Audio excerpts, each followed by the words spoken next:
This time we're checking out the Volkswagen Passat CC. So basically, Volkswagen here is kind of feeding into the whole four-door coupe or coupe trend that Mercedes with the CLS has created. Nowadays, there's all kinds of names, but this is a real good example of it. So we got some neat stuff going on with this car. Before we get into kind of where this came from with the original Passat, which we have a picture of, I like this design element right here. Look at this line. Wow, that's beautiful. It carries all the way across, all the way into the back. That's a really nice line. These propeller wheels, those are kind of a neat element too. Let's go and take a look at the old Passat. There it is. This, you know, it's kind of old at this point because it's been around for a little while. The CC is actually kind of a step up from that.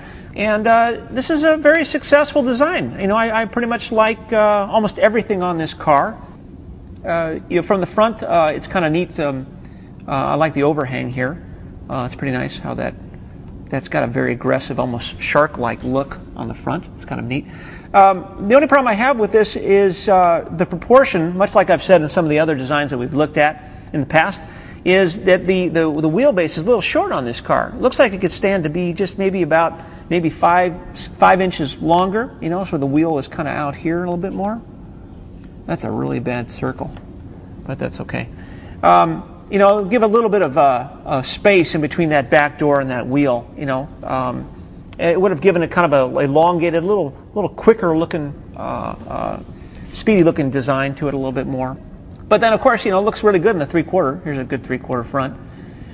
And there's that design element again. That's kind of neat how that flows up through there and goes around to the back. The front lights are kind of neat. Those are emulated in the back the same way. We'll take a look at that too. Even this down here, there's a lot of seemingly busyness that's going on, but it's really not that busy. It's really balanced well. And that's always a challenge in design, is kind of knowing where to stop. That's why you keep going with a variety of different concepts.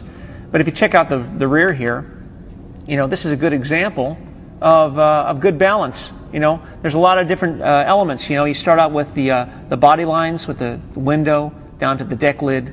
Then you got another one with the lights which emulate the front. It's pretty neat. You got this little chrome piece that brings out the first line of the bumper, second, third, fourth, and then all the way down to the bottom. That's a lot of different levels, but it all tends to work. You know, when you add too many things in there, then sometimes it doesn't work too well.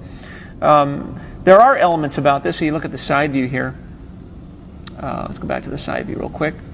I like the overall profile of this thing. Look at that. Oh, that's nice. And there's really no deck lid there. You know, it's a pretty small deck lid, not that much. So pretty good. You know, I think overall it's a well executed design. As I said, looks good in New York City. Look good anywhere. Nice job, Volkswagen.